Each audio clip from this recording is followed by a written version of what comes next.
সময় কারো জন্য অপেক্ষা করে না। হারানো টাকা ফেরত পাওয়া যায়, কিন্তু হারানো সময় নয়। সময় সত্যিকারের সম্পদ। আজকের সময় আগামীকাল ইতিহাস। সময়কে মূল্য দাও, সময় তোমাকে মূল্য দেবে। অলসতা সময় নষ্টের বড় কারণ। যিনি সময়ের কদর করেন, সফলতা তার পিছু নেয়। সময়কে ঠিকভাবে ব্যবহার করাই বুদ্ধিমানের পরিচয়। প্রত্যেক মুহূর্তই গুরুত্বপূর্ণ।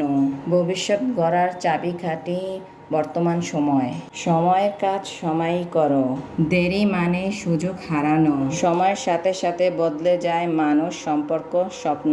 পুরনো সময় ফিরে আসে না, থেকে যায় স্মৃতি হয়ে। ভালো সময় উপভোগ করো, খারাপ সময় থেকে শিখো। সময়ের গভীরতা মাপা যায় না ঘড়ির কাঁটায়। সময়কে যারা শ্রদ্ধা করে, সময় তাদেরকে সম্মান দেয়। কেউ সময়ের সাথে বেরিয়ে ওঠে, কেউ হারিয়ে যায়। সময়কে থামানো যায় না, কিন্তু তার মাঝে বাঁচা যায়। সময়কে ভালোবাসুন, সময় আপনাকে ভালোবাসবে। মনে রাখো, সব কিছু বদলায় সময় বাদে।